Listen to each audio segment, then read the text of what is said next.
Coming out. I know it's a little chilly out there. The discussion tonight is submerged cultural resources at the Channel Islands. And basically what we're talking about is maritime archaeology for the most part. And maritime archaeology takes a couple of different phases. You have the typical archaeology that most people think of, whoops, that's the wrong button. Terrestrial archaeology. In this case, this is a part of a wreckage from the Comet, a schooner. We have something that you think of when you think of submerged resources, shipwreck archaeology. And we also occasionally, and this is something we're trying to get more into, is looking for prehistoric materials underwater. This is a bowl fragment. This is actually off the island of, I think, Catalina. But why do we do it? Well, I mean, the regular tenet in archaeology is that understanding the past helps us understand the present and our future. And 3/4 of the Earth's surface is covered in water. That's a lot of coastline. That's a lot of interaction. Worldwide, humans have been exploiting coastal and maritime resources for a number of millennia. And we have at least 50,000 years of evidence worldwide of people using seaworthy craft. What is important in the Channel Islands, I mean, we have, just from an archaeological standpoint, this is one of the few places in the world where you have complex society developing before the advent of agriculture. We have at least 13,000 years of human occupation on the islands. But more to the point of this speech, or this presentation, we have 250 years of sustained and varied use of the channel. And it represents nearly all aspects of maritime occupations. We have a variety of time, depth, and wrecks. It allows us to have a glimpse of the evolution of marine technology, from sail to steam to diesel to gasoline, basic paddle wheels, propellers. The whole evolution of marine technology can be found in the channel waters. Now, the Park Service and the sanctuary, as federal agencies, have a mandate. Our principal mandate comes from the National Historic Preservation Act, but we also have some individual mandates in our own founding legislation. A key mandate in the sanctuary is to explore, characterize, and protect submerged maritime heritage resources, and to share these discoveries with the American public. Likewise, the National Park Service has a mandate for the preservation of the commemorative, educational, scientific, and traditional cultural values of archaeological resources throughout a practice of stewardship and assistance to partners. We have basically a long-term commitment to the investigation and preservation of archaeological resources. So with this comes legislation and regulations. The principal ones, we have the Section 110 of the National Historic Preservation Act that charges us to inventory and to protect our resources. The Archaeological Resource Protection Act, self-explanatory. The Abandoned Shipwreck Act, NOAA Civil Authority, and California state law. Wait, did I skip? I guess not. I thought our partner's slide was in here. Okay, well, I won't confuse you. Basically, what we do involves two basic activities, inventory and monitoring. For inventory, it starts with a literature review. We have to find information that suggests that shipwrecks were lost in and around the islands. Then we go out and we look for them, survey them. If we find them, we record them. Basically, it requires collecting some basic information and creating a map. And of course, we want to collect our baseline condition assessment of the site so that we can, in our monitoring phase, look at changes that may have occurred to the site. And, well, I've just described the next bullet for monitoring. We want to look at changes in the condition, both in terms of movement and deterioration. And we're looking at the effects of both the natural processes of the marine environment as well as any human visitation. And as I alluded to earlier, there's quite a wide variety of activities that have occurred in the islands. The prehistoric subsistence and trade, European exploration, mission era tallow trade, whaling, immigration, international commerce, gold rush transfers, the lumber trade, fur trade, cattle ranching, commercial fishing, military activities, and recreation. And as you can see, it's quite a variety of ship types that might be involved. This is the slide I was looking for. We don't do this alone. It's not the park's activity, and it's not the sanctuary's activity. We have a number of partners. I mean, in addition to the park and the sanctuary, we have an avocational group that is just the basic skeleton of this group. We could not have created the program that we have without them. They're called Coastal Maritime Archaeology Resources. We also are able to draw on the expertise from the National Park Service Submerged Resource Center. They send us out people, bodies to do some of the work, as well as provide a great deal of expertise. The California State Lands Commission figures in big. For most of these submerged resources, they're actually in the state of California's jurisdiction. And lastly, we have the Santa Barbara Maritime Museum. It's really important. Why do we do this? To educate, to bring it back to people so that they can learn. And the Santa Barbara Maritime Museum is a great partner in that aspect. Well, no talk about this subject would be complete without our founding father, who's here tonight. Don Morris, go ahead and wave your hand. Don created this program. He was the first person to really do any significant work in shipwrecks and created the first cultural resource assessment for submerged resources. And this is a publication that can be found online now. And Don has had quite a role over the years, both as a diver and a researcher, and really built this program. Another key player in the park is our park dive officer, or regional dive officer, Dave Stoltz. Dave Stoltz is invaluable.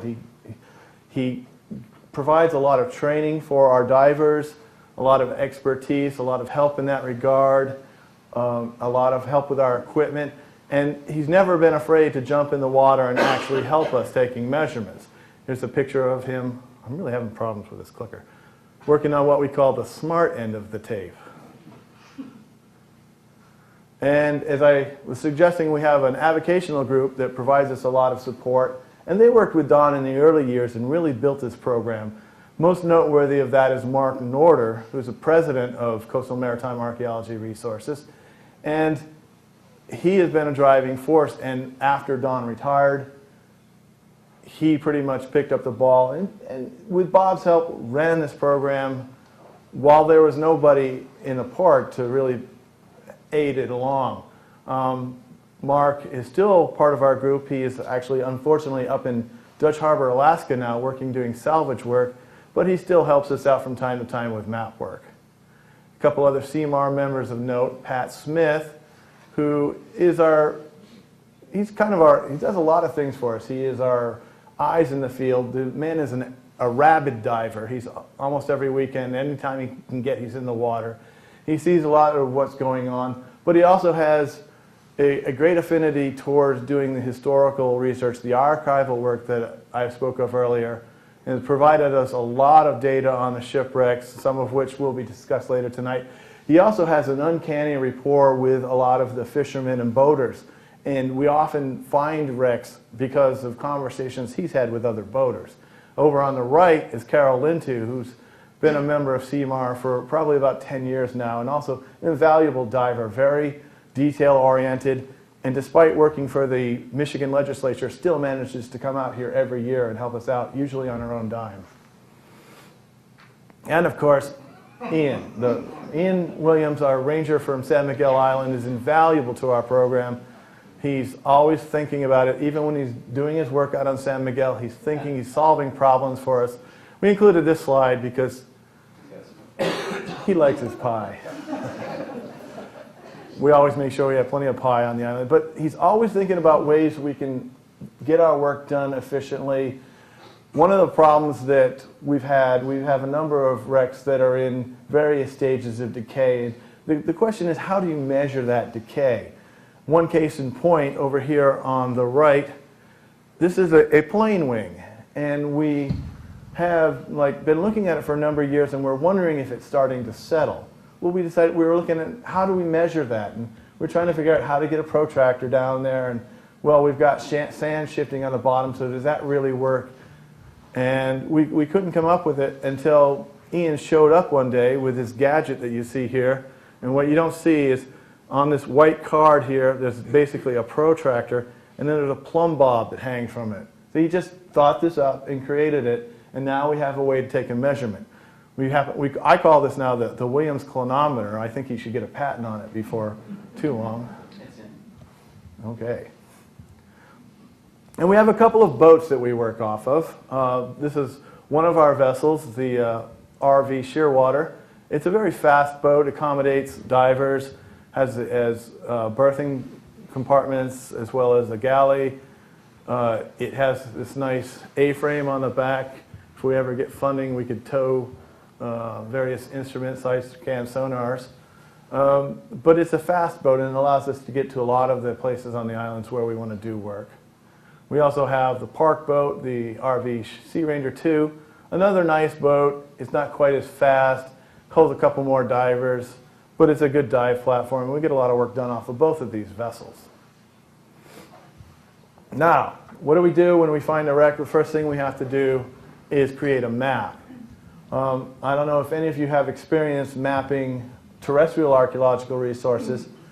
Typically, we'll go out with a tape and a compass and shoot a bearing and get a distance. Well, that's fine, except that underwater with all this ferrous material, compasses are a little squirrely.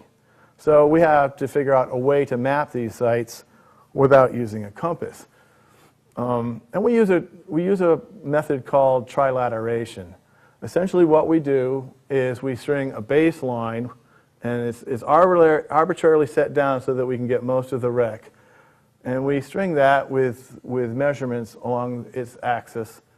And then we'll take a series of measurements from that point to there to there. So these are two fixed points. Then we do the same thing on the other end of the object. And then knowing the distances allows us to then plot this on a map. It's not as precise as some terrestrial archaeology would be, but it's been the best we could do with the technology we have at hand. This is what it looks like when we're doing it. You can see a diver over here along the baseline holding one end of the tape, and then there's actually a break here, but you have other divers at the other end. You have a diver here with a slate, and typically before we start measuring, we usually create a sketch map. So now they're taking measurements to specific items there, and they're keying them into the map so that we have distance measurements and we can create our map. And a finished map will look something like this. This is the Aggie. But that's good for the inventory part of it, but getting to monitoring, we need more precise measurements. How do we tell if there is movement, and what is a significant amount of movement? We decided we needed a more precise measurement than this arbitrary baseline that we've established. So the people at Coastal Maritime Archaeology Resources, and I'm just going to refer to them as CMAR from this point forward because it's too hard to say all that. But the people at CMAR decided, well, why don't we put some fixed datums in? So this is an example of the datums. And to put them in, we have a surface-supplied pneumatic hammer drill. And we would go down and find rocks that were near enough to the wreck, but large boulder-type rocks that were permanent and not going anywhere. We'd use the hammer drill to make holes in these rocks, and believe me, that is an ear-wrenching experience. Nobody's ever quite the same afterwards. After we get the hole in, then we have the datums themselves. They're copper-clad datums, and we have epoxy, a marine epoxy that we use here. We drive the stakes into the holes and epoxy them in. Now we have a more precise. Now the difficult part here is once we get the datums in, we have to be able to say we know where the datums are at. Otherwise we haven't really gained anything in our precision. So this is where we actually took out compasses. We used every method we could think of, taking compass angles and distances. We also ran floats from the datums up to the surface and got GPS readings. After about 2 years, we were pretty comfortable with where these datums are. Now we don't string arbitrary data baselines anymore. They run from datum to datum. We can get a much more precise measurement. More recently, we're finishing up mapping, and this is an example of some of the slates that we would use. This is actually a slate that we took down with us.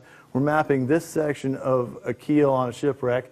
This is a rather generic and schematic outline of what the main wreckage looked like.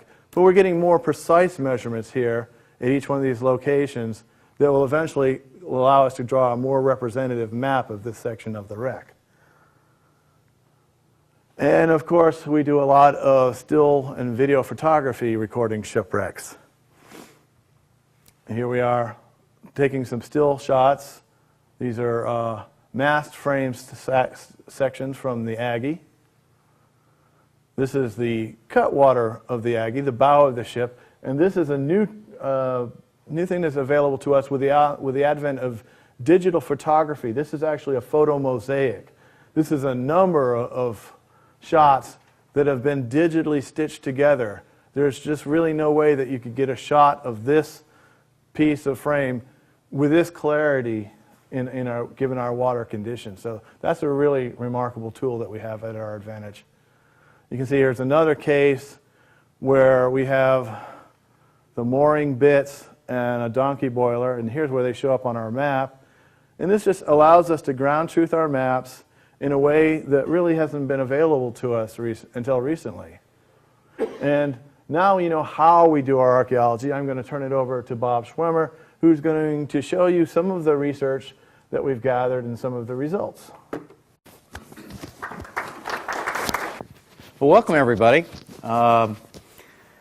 It's the partnership with the park and the sanctuary. It's a great partner in preservation. Kind of reminds me of a lot of the group that I see here tonight with the Naturalist Corps that are working, representing both agencies here and going out and, give yourself a hand. I mean, it's a great group here.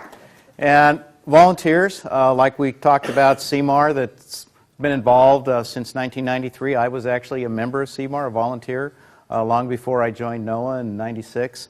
And actually worked with Don Morris on the assessment, doing research as a contractor there for a few years. So been actually out on the islands working, diving for about 27 years on shipwrecks, and in the water about 35 years. So seen a lot of changes here, which we should go into now and learn about some of those changes. Shipwrecks, again, are an incredible snapshot of history. As we say, a window in our past. They're perfect time capsules. If you think of a terrestrial site like we're here in this building, someday as a society we tend to build, tear things down, raise, build. And in 200 years from now, archaeologists came to the site and started digging. A lot of more modern construction would contaminate some of the earlier foundations of this building and would be confusing to really analyze. Where shipwrecks, if you go to visit the site, typically they're not impacted.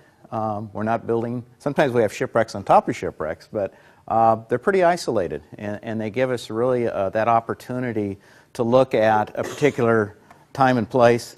For instance, this site here, I had the privilege of being the first archaeological team to dive on. It's out in the northwestern Hawaiian island chain. It's the earliest known whaling shipwreck, British wreck, was lost in 1822, called Pearl. And what we do see at the site is the anchors, which was the bow of the ship. The keel is steel going down the center, or the main part of the ship. These are actually tripods where they rendered the blubber, and there's actually 4 of them on the site.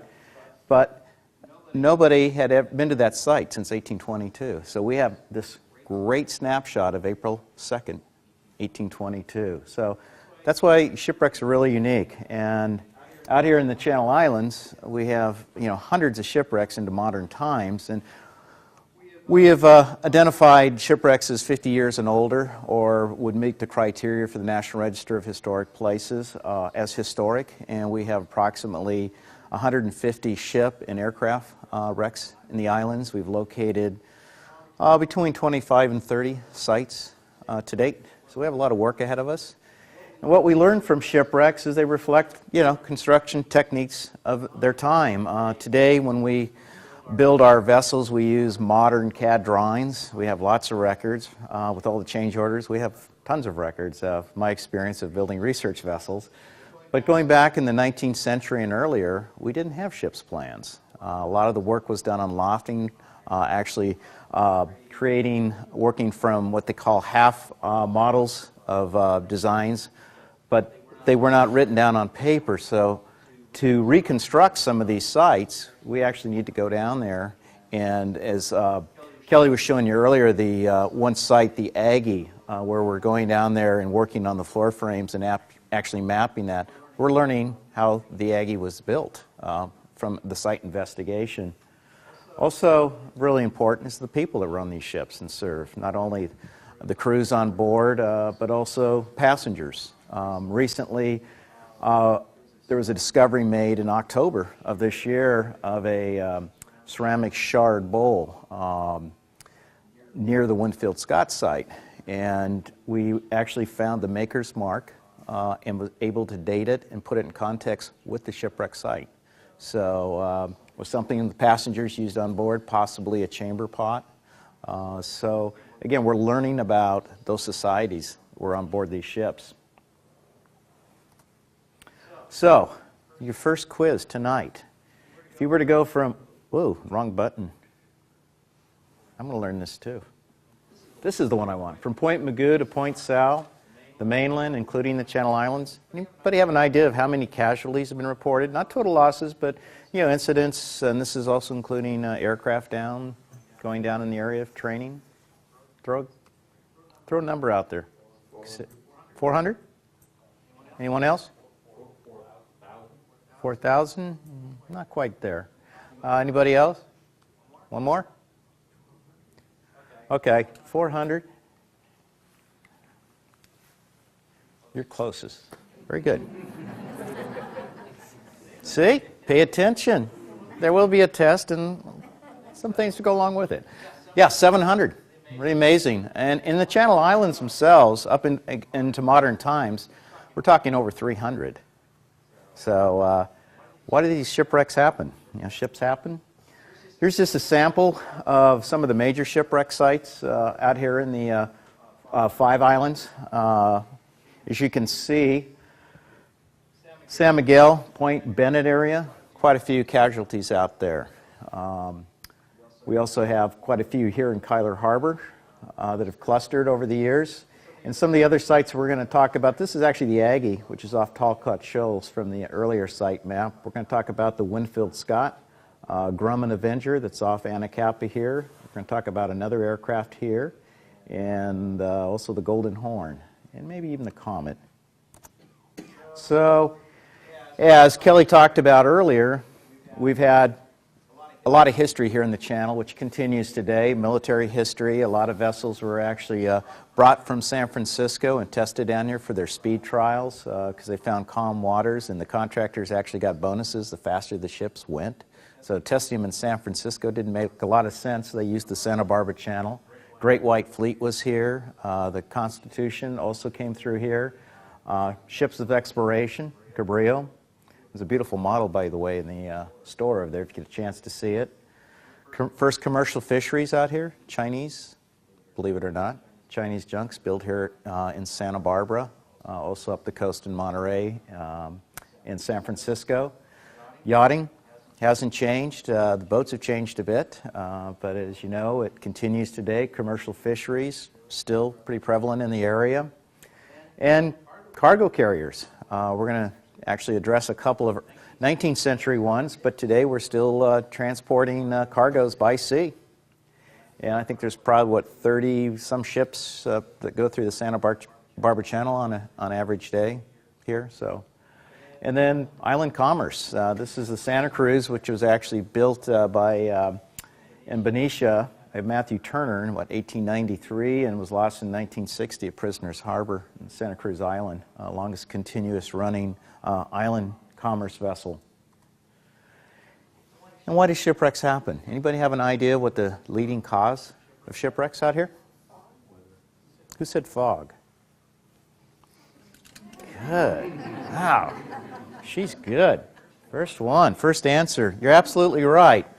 But that's not the only cause. Today's a good example. What was the sign you saw when you drove in here?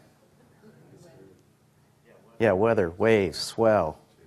Yeah, aren't you glad you're not out on the ocean today dealing with that? And this is pretty typical this time of the season, actually leaving the Santa Barbara Channel, and I'm sure crossing the bar here out Ventura Harbor. And the next slide here is, this is Santa Barbara Harbor. Beautiful day, nice and clear. Want to go out and take your boat out to sea? Guess what's sitting waiting for you? And some days you may get out to the islands and have a beautiful day, just like this day. We were out diving on the Winfield Scott wreck that we'll talk about here shortly, and the island disappeared. Within 20 minutes, this fog bank came from the south side of the island and went over, and the island just disappeared. So as a mariner out there at night, cruising along, off course, these islands can be hidden, and that's a big cause of why we have so much wrecks. Here's sitting in Kyler Harbor, looking at Harris Point, nice and clear. By the end of the day, the wind kicked up, the island disappeared again. So I think we've driven the point. Fog is probably the leading cause. And another challenge is some of these pinnacles, and of course in the 19th century, a lot of these weren't charted. We actually found an uncharted pinnacle over here off Harris Point. Don over there dying, yeah. Yes, that was aboard the Pacific Ranger Park Service boat. We were actually looking for a shipwreck and almost created one. Things do go bump in the night, in this case in the middle of the day. We will dive that spot one of these days. This particular site out here is Wilson Rock, and this is Richardson Rock here. Now look, if you're coming through here at night and you're taking soundings, visually you can't see anything. You're off course. Maybe your chronometer's a little bit off. And you're out, got an average sounding of 220 feet. That's pretty deep. You're feeling pretty comfortable. Plenty of depth behind. Well, all of a sudden, you find this pinnacle, which is Wilson Rock. And the comet in 1911 found that rock. She was coming down from Aberdeen, Washington. She had 500,000 feet of lumber on board, headed to San Pedro. Had a crew of 8 on board. And about 8 o'clock at night, fog, she found Wilson Rock. And the captain was hoping to actually take her to Santa Barbara and save the ship, but they realized that she was taking on a lot of water. So he actually beached her here at Symington Cove. And the crew all got off, and eventually one crewman went back out in the surf and was killed, unfortunately. But the vessel ultimately became a total loss. And this is a wonderful view of the bow section, the foredeck that is still there at site. Most of the years it's encapsulated, covered in sand. I spent a year out there. My first digging expedition with Seymour in 1993. I got a call from Don Morris. Grab whatever you can. There's a plane leaving in an hour. You got to go out here. You got to meet Ian, and we're going to go out there and map this site. And we got to hurry because the storm's going to come in. It's going to cover it, and we'll never see it for years again. And so I flew out there and recorded the site. And I had to actually dig down to see the top of this capstan. But it was still, a lot of this was all exposed. It was pretty amazing. So I finally got off the island, 4 days later, Ian? Because we did have a little problem with rain that came in. So after my last canned corn that I ate with my provisions, we got off the island. And then a couple of weeks later, 1995, this was exposed. And Don went out, and a gentleman by the name of Matt Russell from the Submerged Resources Center, the Park Service, was doing his master's thesis on 3 Hall Brother built vessels, which this is one of them, and the J.M. Coleman and the Dora Bloom. So it was a perfect opportunity to come out and map it.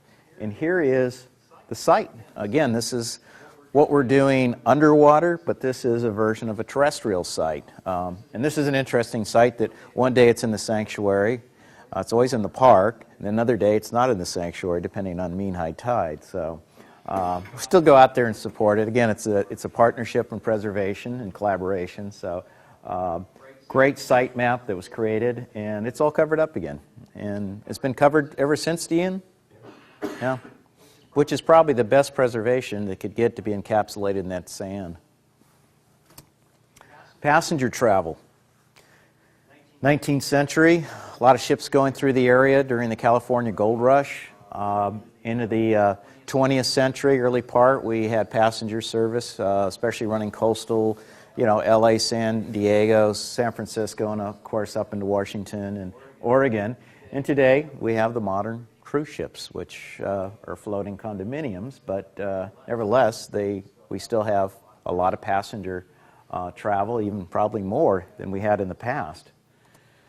And the first documented shipwreck was the Winfield Scott, lost 1853. She was built in New York by Westervelt and Mackey.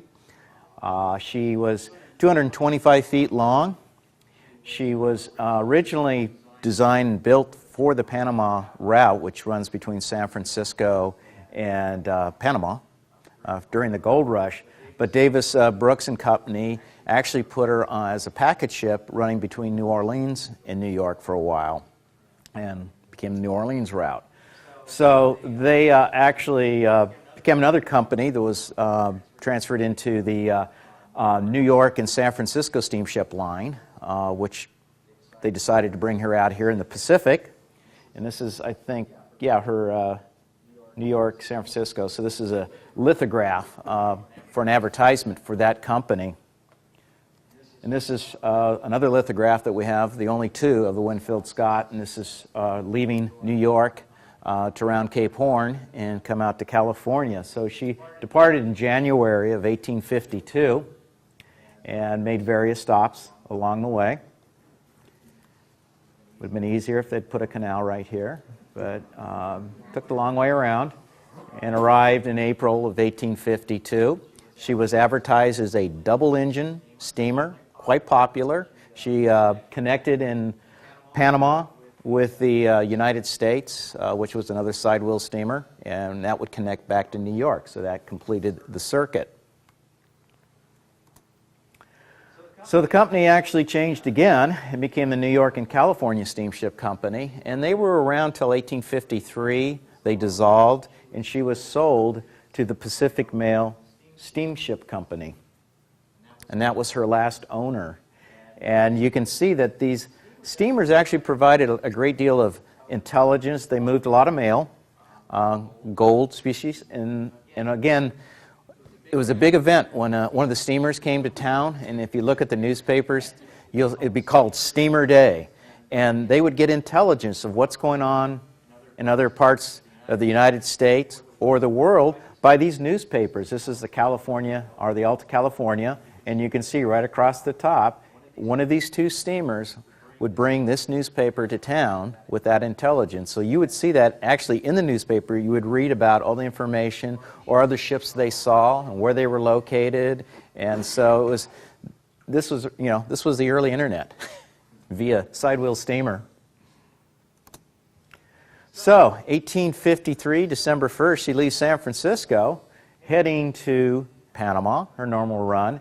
Well, Captain Samuel F. Blunt had worked with the Coast Survey, had a lot of good intelligence about working inside the channel, and there was bragging rights amongst the captains of these sidewheel steamers, who gets to Panama first or gets to San Francisco, because then they can go out and put, again, those ads in there saying, we got there in so many days, so if you want to get there faster, go on to Winfield Scott, don't take the Sierra Nevada. So bragging rights are really important. So the captain decides to take a little bit of a shortcut, because most of the steamers give wide berth to the islands and go outside. Well, the Winfield Scott, we actually were able to go back in time and reproduce its travel. It was supposed to come right here through the passage, and as you can see, he was off course because of fog. So 11 o'clock at night, the Winfield Scott strikes Mid-Atlantic Island. And there's a very large rock here, which we do try to avoid when we're out there working. It sneaks up on you. I swear it moves.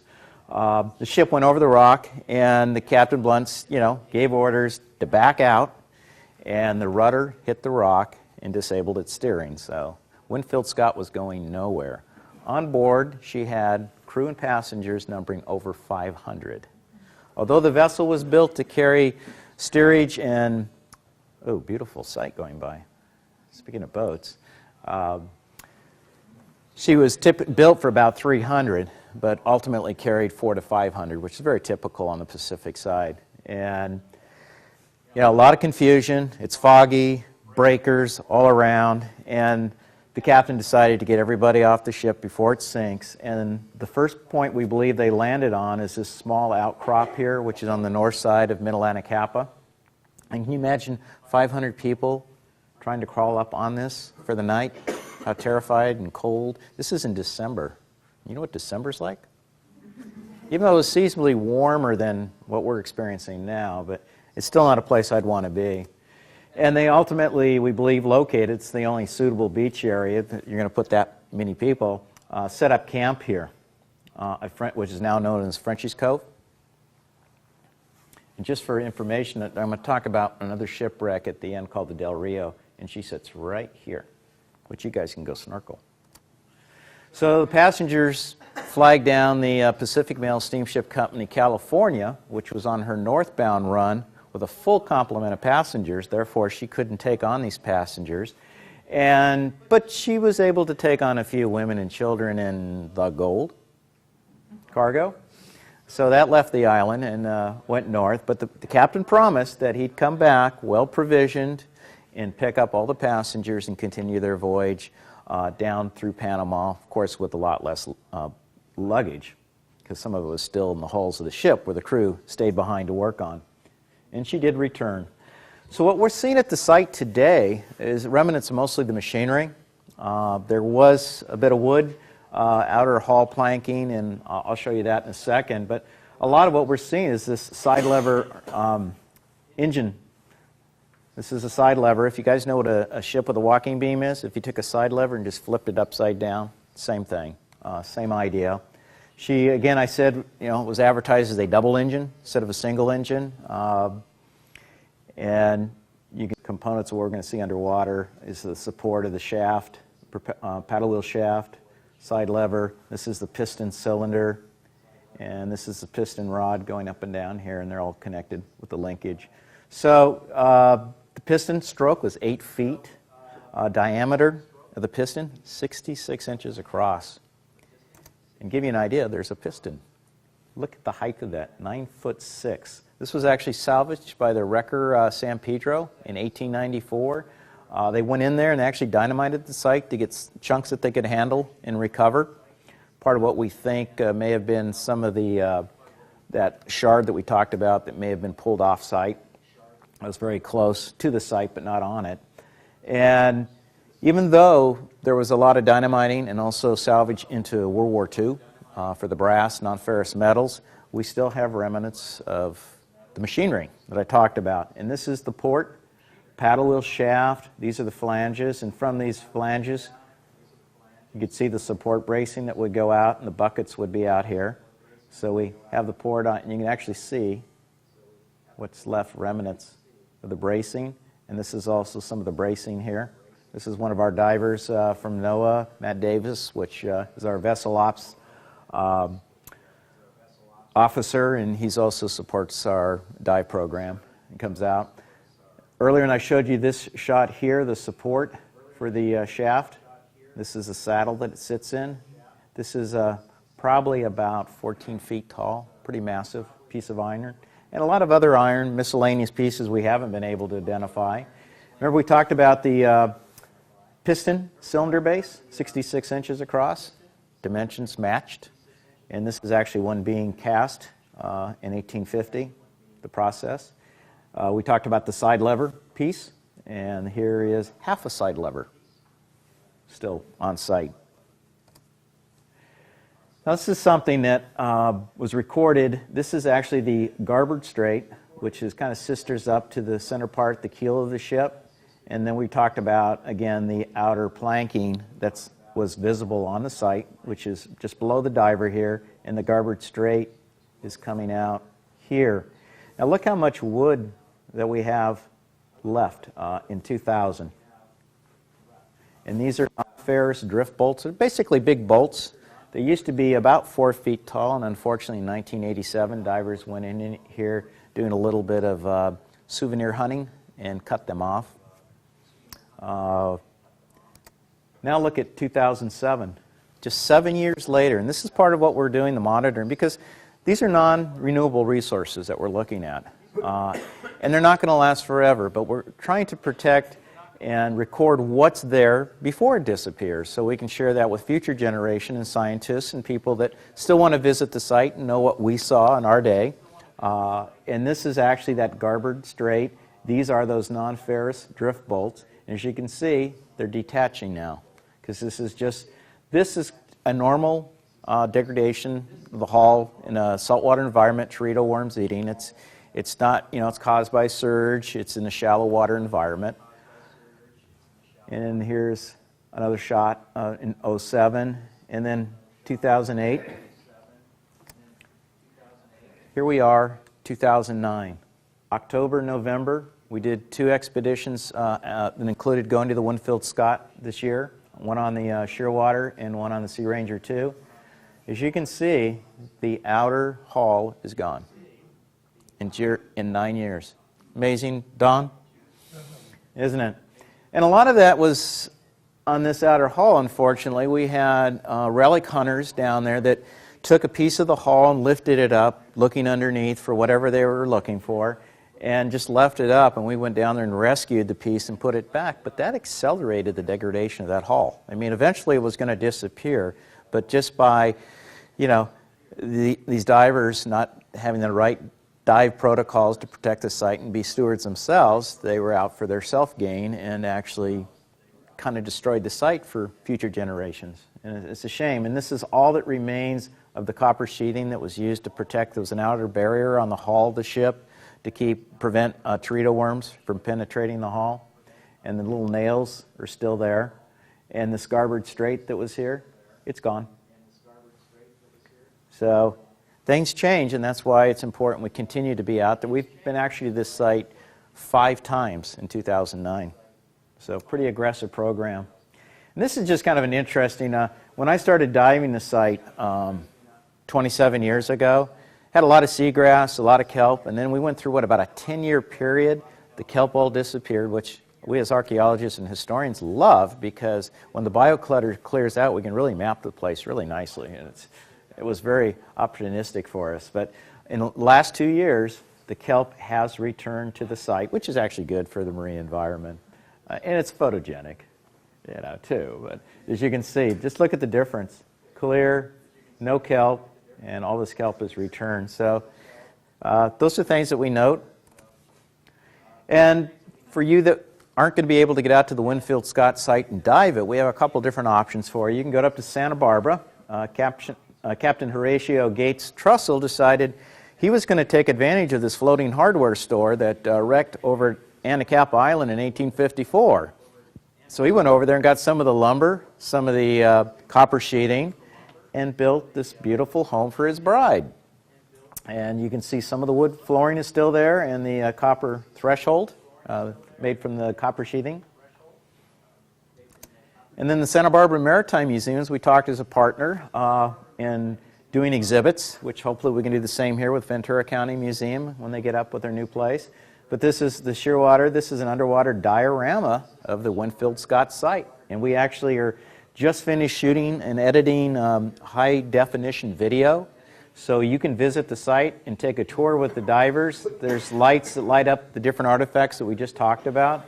And then you get to see it kind of in real time with HD. So that's going to be completed this year. Some of the tools that Kelly was talking about earlier that we use underwater.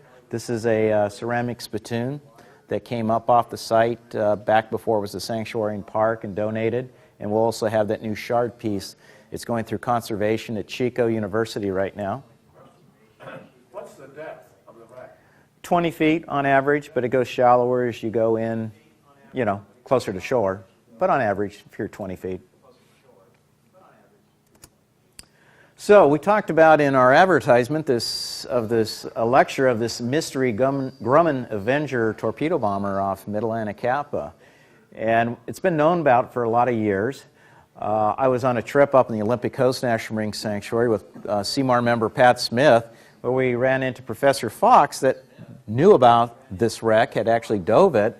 So we made arrangements with Don Morris to go out on the Pacific Ranger, which is no longer here, but was our primary dive boat and home, to try to locate this. I was on the first dive ops, and we saw a lot of reef. didn't find it. Pacific Ranger made a second return in 1995, and Don Morris and Pat Smith actually did the rediscovery of the plane. So that's how it was. We got involved in recording this site. And this is what they found. This is actually the armored plating behind the pilot's seat. This is the engine out here. And port wing, starboard wing, tail. This is where the gun turret used to be. And yeah, it was fine. It was an interesting site. But how did he get there? So we started looking for bureau numbers on the plane to try to identify, because there's several locations. We went down to Chino, where there was another similar built aircraft, to see where these bureau numbers would be. But I think in the marine environment, the duraluminum plates just deteriorated. So that did not solve the mystery. And it was driving Pat nuts. He's like, I've got to get answers on this plane. And he actually did some really great research, and we found out that she was a TBF-1C Avenger. That's her official bureau number by the U.S. Navy. In 1943, she was part of the U.S. Navy Fleet Air Arm, and she was actually deployed out on the USS Enterprise, where she had a very hard landing in 1944. She landed, and pilot didn't realize he didn't have brakes, and hit the deck pretty high and went right into the island. But fortunately, plane survived. They repaired it, but she was then rotated back to the Navy Marine Corps airfield up in Santa Barbara. So now she's getting closer to home. And pretty interesting history out there in the South Pacific campaign, which actually is going to be reported in an upcoming publication, which I'll show in a minute, and also we're going to have it on our website, the full history of this plane. But in 1945, she was doing a training flight, practicing the Anvil torpedo runs with a second aircraft off Anacapa Island, when the other aircraft struck the port side elevator control of our Avengers, and the plane had to do it immediately. Both of them, they call it a low impact landing, but it wasn't very low impact. And for our TBF-1C, the pilot survived. The aviation radio Virgin also survived, but unfortunately the turret gun operator panicked. It's like, I'm not going to go for this crash landing. Jumped out of the plane at 400 feet, and of course parachute really didn't have time to deploy. He had a hard water landing and perished. The other Avenger has not been located. We actually conducted a remotely operated vehicle search for it in October off the Shearwater. We're still looking for it. But coming back to our aircraft, oh, by the way, this is the Maritime Currents from the Santa Barbara Maritime Museum. The March issue coming out in 2010 will have the full story on the Avenger, so stay tuned. So we're talking about technology. A lot of what we do here in the Channel Islands is divers, but we're looking at also using some of the higher-end electronics that are available to us. This is an autonomous underwater vehicle. It's basically untethered, it's programmed, it goes out and mows the grass, and while it's doing that, it's shooting high-definition video with lights. And what it's doing is it's creating a mosaic, not different than what Kelly was talking about with the still digital camera. This is actually tiles, high-def tiles that are taken from the video. And what we were able to create was this beautiful mosaic, downward looking, of the airplane in great detail. I mean, this is a small picture of it, but it has lots of detail. And it's actually become very useful, because what I'm going to show you here in our next site, and this is, by the way, this is the Northwest Fisheries Science Center of NOAA, is the group that was involved with this. They were actually out doing fish habitat off of that Richardson Rock area, and it was too rough, so we gave them something really more important to look at. And they're actually coming back again to do some more work, so we're really thinking about that other Avenger out there. So, they might find some habitat along the way. But this is something that was kind of startling. We were talking earlier, Pat being out there observing things, and I made a dive in March on the Avenger. He made a dive in August of this year, very low visibility, but he said there's something going on back here near the tail section. It's delaminating, something's going on, but I really can't make it out. I couldn't get good stills. So we returned to the site in October and photographed this. Now look at this. This is March. This is still complete. This is also in April when we did the AUV survey in that same section. It's all complete. And look what has happened just in August. That's why monitoring these sites are so important, constant change. Now we're not sure if it's normal degradation, it's duraluminum in a saltwater environment, it's not good, it's only going to last so long, or if it's anchor damage. And this is part of what we're going to take these pictures and make an example and share this with actually the sport diving community that go out to the sites and visit, because this is becoming a heavily visited site, to show them what an anchor could do and to make sure they anchor off the site to protect this resource. We want them to go there, we want to visit, we want them to enjoy it, take pictures, leave bubbles, but not to destroy the resource, because again, it's going to ruin it for our present generation and future generations. So this is part of why monitoring these sites are really critical. Another aircraft, my gosh, I thought this was on Shipwrecks. Grumman AF-2W, lost 1954. It was out looking for a jet aircraft that went missing. It was 60 planes out searching. This particular plane is an anti-submarine. This is a radar array that basically detects submarines, but they were looking for a jet aircraft. And they typically fly with another AF-2S, which has the capability of sinking any targets that they locate. And this was the last, I guess, U.S. Navy propeller type. Is that correct, Don? So anyhow, a gentleman by the name of Peter Holworth, which very involved with the Marine Mammal Center and also an author, you see a lot of his work in Santa Barbara News Press, was out there diving and came across this site. And the story behind it was they were looking for the jet aircraft. They had engine problems. There was actually 3 people on board. You had the pilot that also could run the radar, a second gentleman that also controlled the radar, and then a radio man. And they actually found a location near Gull Island as a soft landing, successfully landed, got out of the plane, and went on the beach there, laid out the parachute, and they also had some flares that they shot up, and they were ultimately rescued by a helicopter there. So now we have the site to go investigate. We've got the history on it. This is actually Kelly Minas here, looking inside the cockpit. This is kind of the windscreen, which I'll show you an angle here.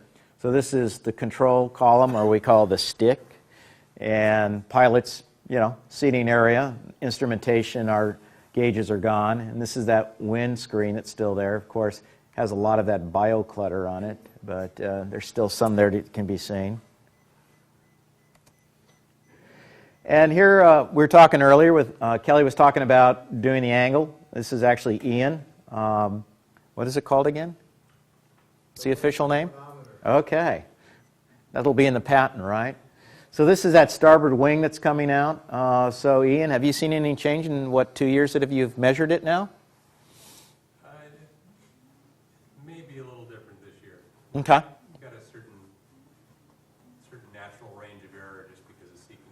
Right. And we tried actually recording this in October, but we had so much surge hitting the site that this kept flipping up in his face. And when you have your little plumb bob weighted hitting you in the face, it's just not very accurate. But we tried. But this is interesting. So now we have, this is October, we got this south swell that's hitting the site, really compromising our work there, other than site observations. So we decide we're going to come back next month. So here we are. This is October 20th this year. This is November 18th this year. 1 month.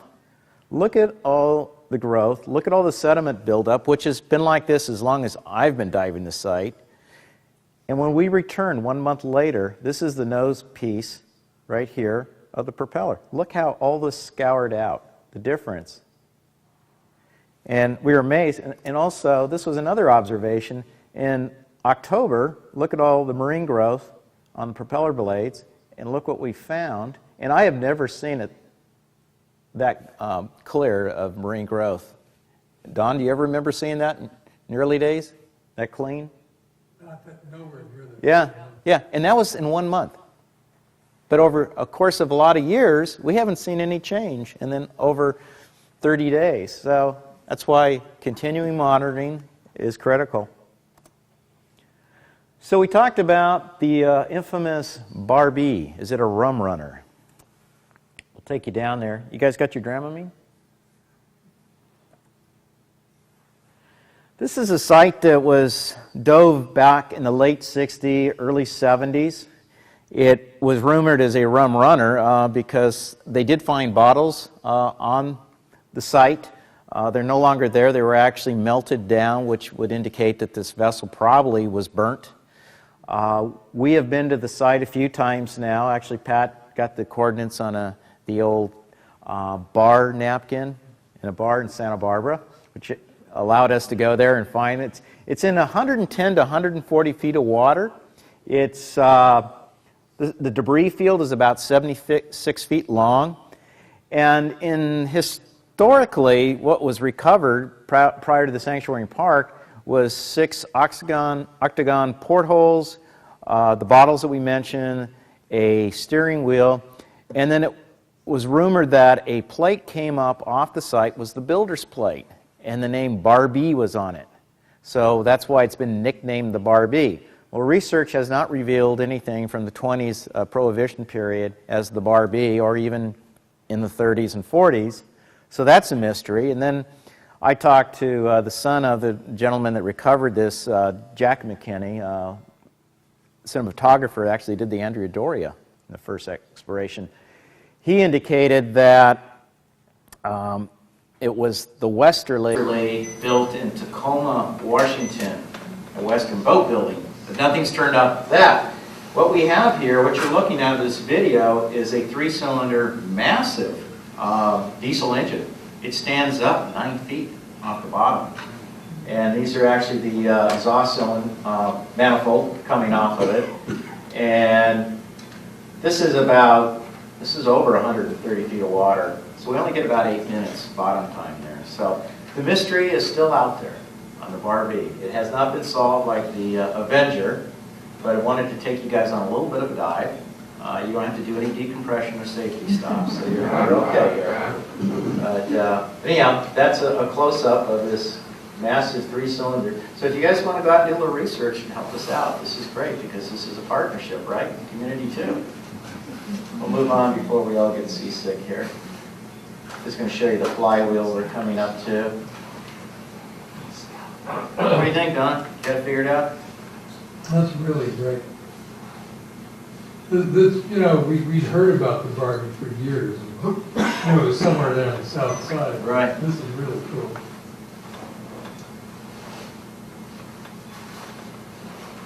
This is one of these jobs where you're not supposed to go below 130 feet, so you have to stand on your head and take your video camera and film like this. It's a little wobbly. That's why. Of course, I held my computer up too. I just landed here. This is the big flywheel. Bring back memories of the Dante Alighieri? Yeah. Atlas Imperial. Okay, I'll move on. So, moving on to cargo carriers. We talked about modern day, what we see out in the channel today. Well, this is what we had back in the 19th century. Very typical, 4-masted bark. This particular ship is the Golden Horn. She actually had there were 3 sister ships, the Matterhorn, the Silverhorn, the Golden Horn. And the Matterhorn is actually lost in our Olympic Coast National Sanctuary. Built by Russell Company, very prolific shipbuilding company. Been around for years. 268 feet. Home port was Liverpool. She came out of New South Wales, Australia, with a load of cargo. Destination was San Pedro, Southern Pacific Railway, to support operations there. Got off course. Must have been one of those faulty chronometers again. She ran into fog near Santa Rosa Island, and then when they did see the island, the wind becalmed her, and she floated in and hit a pretty good-sized pinnacle there that comes about 14 feet off the seafloor. Today, you'll find the Golden Horn right here, and also over here, and also there. She's actually spread out in 4 different sections. And this is a great example of a great site map. All the work that we've been talking about, the photography, the drawing, the trilateration, the baseline. How long would you say this map took, Don? Ages and ages. Ages and ages, yeah. It's a very long process, but this is a wonderful example of recording and inventorying this site here. And this one really could be part of the National Register of Historic Places. And we're actually talking about doing a district here. The one vessel we talked about, the Winfield Scott, she is on the National Register of Historic Places. And so this is kind of the main wreckage area. This is the keelson going down the center and a mast step. This is actually photographs from 3 weeks ago, recording. This is the mast step. This is Andre from the Submerged Resources Center. And you look down the center keelson of the ship, you see the frames, most people call the ribs of the ship, and everything looks, pretty normal. Not much degradation going on, but closer examination as we move in closer. That's the bow up there, by the way. This is what we're seeing. This is an iron hull ship, and this would be underneath the ship, the turn of the bilge. And I was looking in there going, wow, I've seen a lot of daylight. So then I came up on top, and this is one of the frames, and you can see, again, the degradation in this frame. And this will continue to accelerate. And I thought this was pretty interesting. These are actually the rivets, where they riveted the plates together underneath, which you really don't see normally because of the marine growth. But with this being scoured out with marine growth, you can actually see that. There's her cargo. Now what I can't figure out, how do you think that cargo of coal got up on the island? Wasn't this a shipwreck in the ocean? So Don Morris was out there doing his research and came across this camp, Chinese abalone camp. Chinese were out there boiling abalone, fast-moving abalone. It takes about a month to process it, to cook it, dry it. But if you remember looking out the islands, you don't see a lot of trees out there, right? So they'd have to transport the materials to keep their fires going. Wood, bring it out. Well, again, here comes another floating hardware store. The Golden Horn wrecks there. Cargo coal. Dry out the coal. It's a beautiful source to keep their fires going. And this is actually the top of the coal pile, and this is a side view from below, and you can see a lot of it's trying to return back to the Golden Horn. And here's one of the Chinese junks. This is pretty typical. The two-masted junks worked around the islands.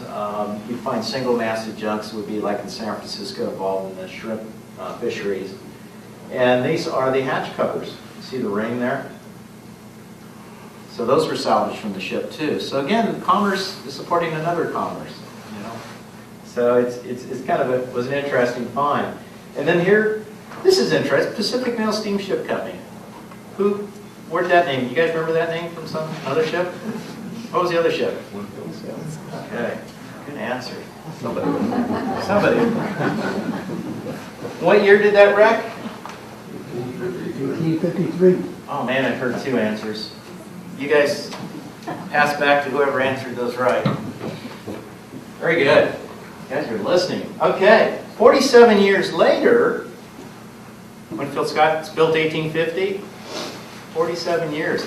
Look how technology has changed. The side lever engines were replaced with triple expansion steam engines. The big paddle wheels are now replaced with 18-inch propellers.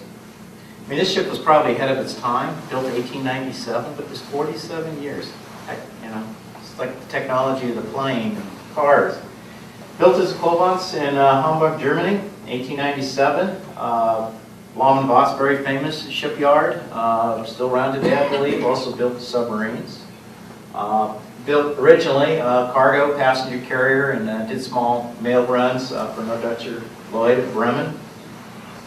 And then in World War I, she was captured in Manila and was actually purchased by Pacific Mail, named Sachin.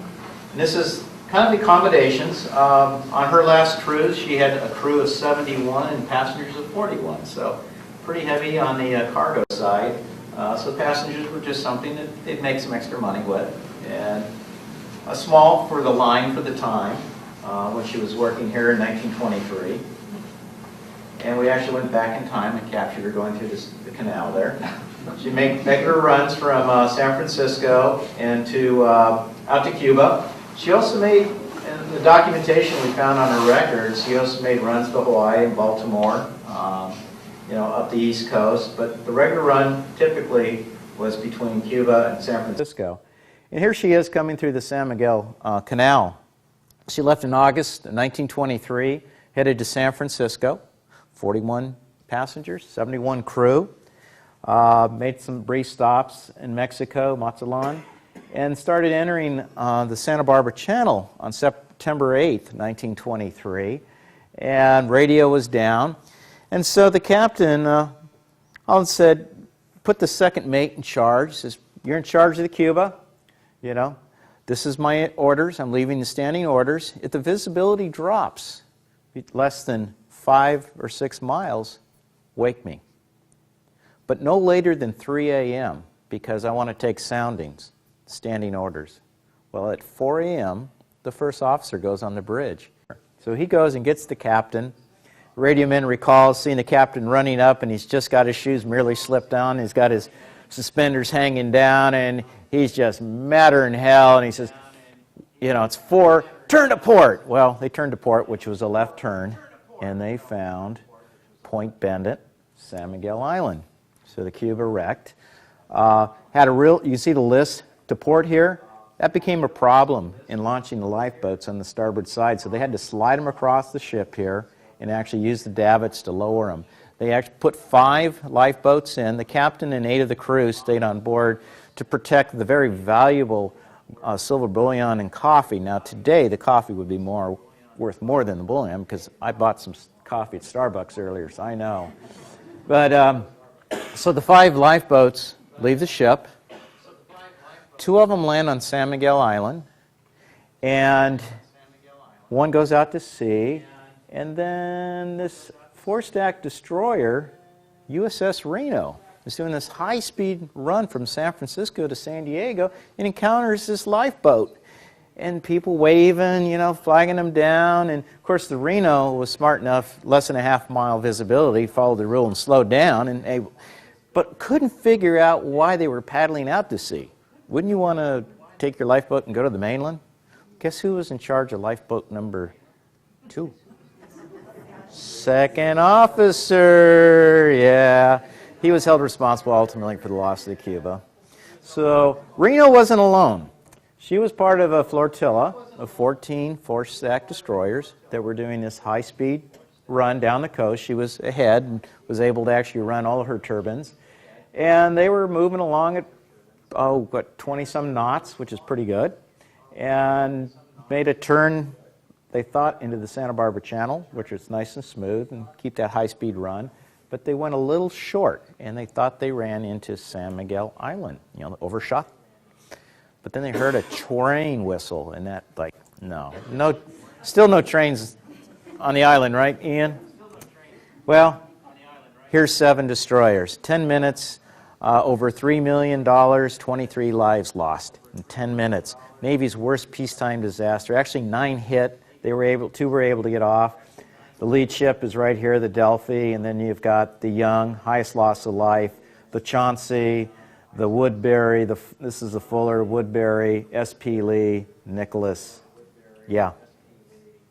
So that was a very busy day. And part of it, they thought, well, these guys were on radio silence. They broke radio silence to go help the Cuba. Because the Reno asked, hey, come down. We got a shipwreck. And Captain Watson's like, I'm not going to ruin this perfectly good speed run. Handle it. Well, if they had come down there, this wouldn't have happened. And there's a different view. That's the lead ship, Delphi. And actually, if you go to the Santa Barbara Maritime Museum, there's a good exhibit. It includes the sounding lead from this lead vessel that was never used. So, coming back to the Cuba. This is Point Bennett, where she hit. When she ran into shore there and they struck, the captain gave orders to back off. She refloated temporarily until she got swung by the swell, a lot of swell activity, and her props hit the reef. No propulsion, and she was lost. So this is where we're testing you now. You have all become marine archaeologists now. So I'm going to test you, except Ian and Don can't play. No. Deborah can't either. Okay. Capstan. Windlass. Hawse pipe. Windlass. Where are they? Where? English, the captain's is about 45 degrees. That's what? That one? Who said that back there? I heard some lady somewhere back there. Back there? Right there? Pass it forward, please. So that, we believe this is a capstan. Okay, where's the windlass? Anchor windlass. This? God, you're good. You already got a poster, though. You got two. Whoa, he's really good. Okay, hawse pipe. Anchor chain goes. See the hawse pipe right there? Where is it? Upper right? Just more higher? Higher? This? You sure? Let's see if you guys did it. Did you get a poster? Hawse pipe poster? Who's the hawse pipe? I'm really getting blinded up here. Okay, you ready? See if I can do better that time. See, now she got it. Okay, I can't sell posters. Very good, guys. Okay. Let's see if you can do it again. Well, first we'll just give you a view. This is actually the bow of the cube erect, and there's the capstan before it ended up on the bottom. This is the gypsy head from the windlass here, and then, of course, the anchor windlass. And this is actually the baseline. We were talking about the trilateration measurements that go down the center that Kelly talked about. That's actually the baseline there. And this is one of the measuring markers for distance that the sea lions like to pull off. We've replaced that system. Okay. This side of the room. Okay. This side of the room. What is it?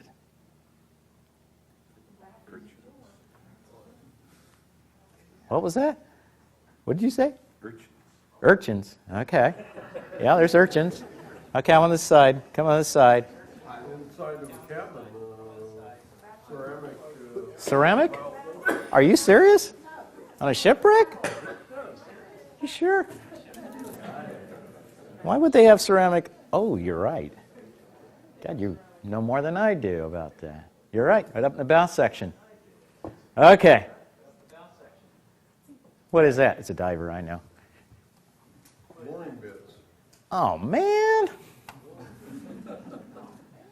You don't get another one. And what are they on the dock then? Oh, God, this group's good. You're absolutely right. Ballards on the dock, mooring bits. Oh, okay. There's quite a few of them because they tie up the boat, starboard and port. Okay. You don't answer. You're too good. What do you think, guys? Okay, I'll give you a clue. There's your scale. That's a diver right there with the slate. And that's probably a sea lion, we hope. Stack. Stack. That was last night's answer. Anybody else? Boiler. He's getting close. What kind of ship is it? Submarine. Submarine ship? I was thinking about maybe the sail. Oh, no. No. No. It's not a bad answer. 14 feet tall? 14 feet tall. What kind of ship again? What? Steamship.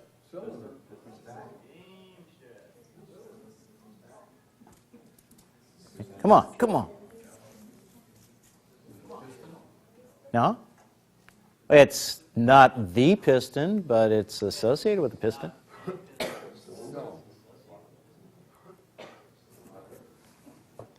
Okay. Triple expansion steam engine. There's two of them, side by side. And there's your boilers right in front. You guys are close, very close. Yes, pistons are up here. There's three of them. But it's the actual steam engine. Still sitting upright since 1923. At least it was last year. Oh, man. You all win. Pass them around. Whoever said anchor. Okay. Yep, you got it. You guys are good.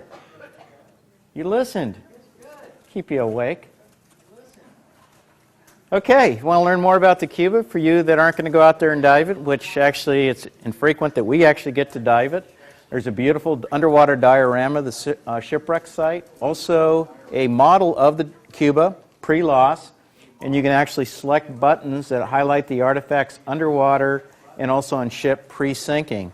So ship safe, that was recovered. Used to be in a home there in San Miguel Island. And go up museum and check it out. And we were talking about shipwrecks that you could actually go visit if you're brave enough to go snorkel. Don't even have to dive. Is the Del Rio. She was a fishing vessel, 1952. She had 11 on board, caught on fire.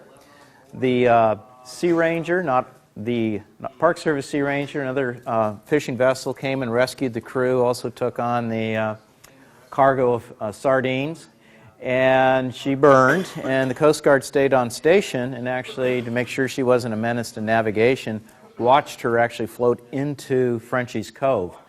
And this engine out here was a funny story because we knew that there was a good chance it was a Del Rio, but we didn't have the intelligence from the Coast Guard saying, yeah, I saw it float into the beach there on the big Anacapa Island, as they called it.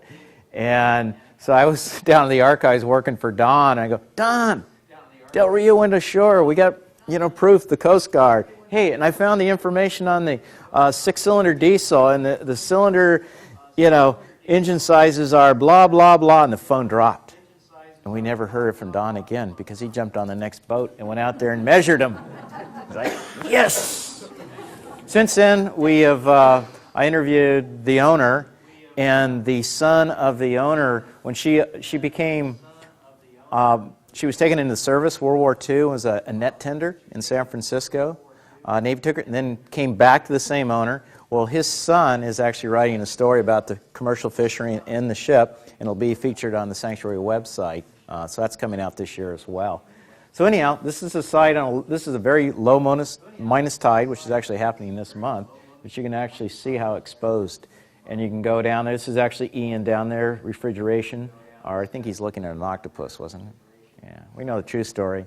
And this is actually the owner's son, our son's dad, of the Del Rio. So they're also pretty artificial reefs. Yeah.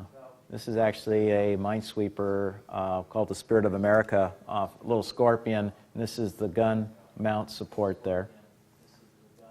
So next steps. Where do we go from here? I mean, we have a lot of work to continue to finish our mapping out there. We're looking at a shipwreck trail out there to enhance the diver experience. We want to look for new sites.